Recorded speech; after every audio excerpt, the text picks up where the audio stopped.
Aggressive waiters and three interesting facts about Reddit's IPO. This is Ken Boyd with the Accounting Accidentally Substack page. So the waiter reached out his hand and said, I wanted to thank you for coming in tonight. Wow, this new restaurant is making a huge effort to serve people well, and they needed to. There are four of the great restaurants within 200 yards of their front door, and I go to some of them occasionally.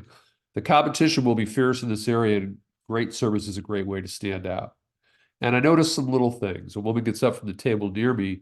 The owner walks over, picks up her napkin, folds it carefully, and lays it next to her plate. Three different people, including the hostess, were refilling water glasses. Great service. It's a great way to differentiate yourself from the competition. And Reddit, the social media company, is in a similar position with its initial public offering of stock, which is referred to as an IPO. The reason? Investors are bombarded with investment data, and Reddit must make a strong case to convince people to buy their stock. And this article explains what Reddit does and three important concepts related to the IPO that I wanted to cover. So what did Reddit just do? Well, they filed a prospectus with the SEC, the Security and Exchange Commission, to issue shares of common stock to the public for the first time, which we define as an initial public offering. So how does Reddit make money? Well, according to CNBC, they had a little over 800 million in annual sales in 23, up 20% from the prior year.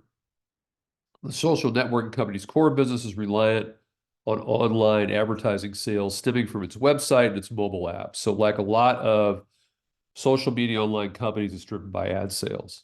But they're operating at a loss, which isn't unusual for a tech startup even after years of growth.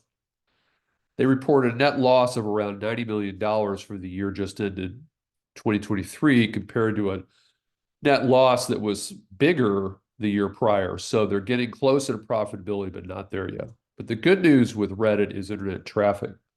It's one of the most viewed websites in the US. This link says it's the number 3 most visited. Over 100,000 communities, 73 million average daily unique users, 267 million average weekly unique users, according to the filing. So they have a massive audience.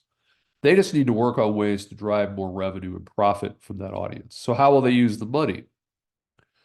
They plan to use artificial intelligence to improve their ad business, to make it more targeted, and that it expects to open new revenue channels by offering tools and incentives to drive continued creation, improvements in commerce. So AI is a big part of the recipe for Reddit going forward. Now, there were three concepts you'll find in their IPO discussion. I have put a link to the prospectus above that were useful, I think. The first is, what is a convertible preferred stock? Now, not all stocks are the same. Reddit in the prospectus has over $1.8 billion in convertible preferred stock on the balance sheet. So let's explain this in two pieces. What does convertible mean? What does preferred mean? So first of all, preferred. Well, preferred actually means better. That we all know, and that's true of preferred stock. And it's better for two reasons. Preferred stock is better for two reasons. First of all, preferred stock gets paid a dividend out of earnings before common stockholders. If there's not enough money to pay a common stock dividend, only the preferred stock dividend is paid. The second is a claim on assets. If a company liquidates, if it goes through bankruptcy or for some reason liquidates, preferred shareholders have a claim on assets that's in line ahead of common shareholders. Common shares are last in line to make a claim on assets. Now, practically speaking, when a company goes bankrupt, equity or stockholders rarely get access to any assets when company assets are liquidated because secured creditors, including bondholders, are in line in front of both preferred shares and common shares. Okay, so what does convertible mean? Convertible preferred shareholders have the right at some point to convert their preferred shares into common stock shares. And this impacts an important term, fully diluted earnings per share, which assumes any security that can be converted into common stock is converted. So not only convertible shares, which could be convertible bonds or stock options, rights, and warrants can also be converted into common stock.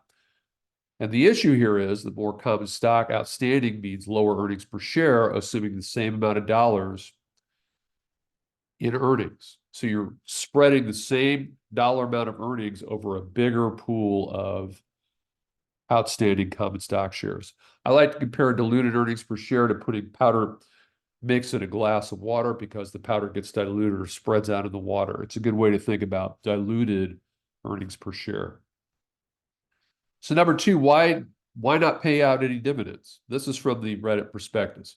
We have never declared or paid any cash dividends on shares of capital or capital stock, common stock. We currently intend to retain all available funds and any future earnings for use in operation of our business.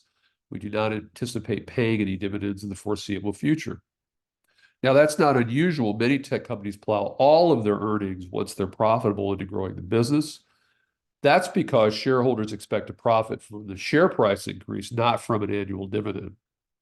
For example, Microsoft went public in 1986, but didn't pay a dividend until 2003. Now, that seemed to work out for shareholders. Shareholders did great investing in Microsoft. Another way to look at it, new companies, particularly tech businesses, may struggle to make a profit for years. So when they finally do make a profit, why not let them keep their earnings for use in the business? This is the logic of not paying a dividend. And finally, free cash flow, a critically important metric. It's a great metric to understand business value, particularly if you're a CFO. Free cash flow is defined as net cash provided by operating activities less purchases of property and equipment. So think fixed assets to use in the business. So if you're a manufacturer of furniture, for an example, how much cash inflow do you generate from making and selling furniture? That defines cash provided by operating activities, the day-to-day things you do to make money. So let's say that's $3 million, the cash you get in the door. Now subtract property and equipment purchases and you have free cash flow. Think of free cash flow as cash inflows from making and selling a product or delivering a service, less fixed asset purchases. So that total might be $2.5 billion after fixed asset purchases for our manufacturer. You can picture free cash flow as the cash you keep in your pocket after most costs are paid for. Now, right now, Reddit's cash flow is negative, but when the company starts generating a profit, free cash flow is a great measure of business value and used by a lot of CFOs. So that's food for thought. For more great content on accounting and finance, remember that you can go to Accounting Accidentally on Substack. Thanks.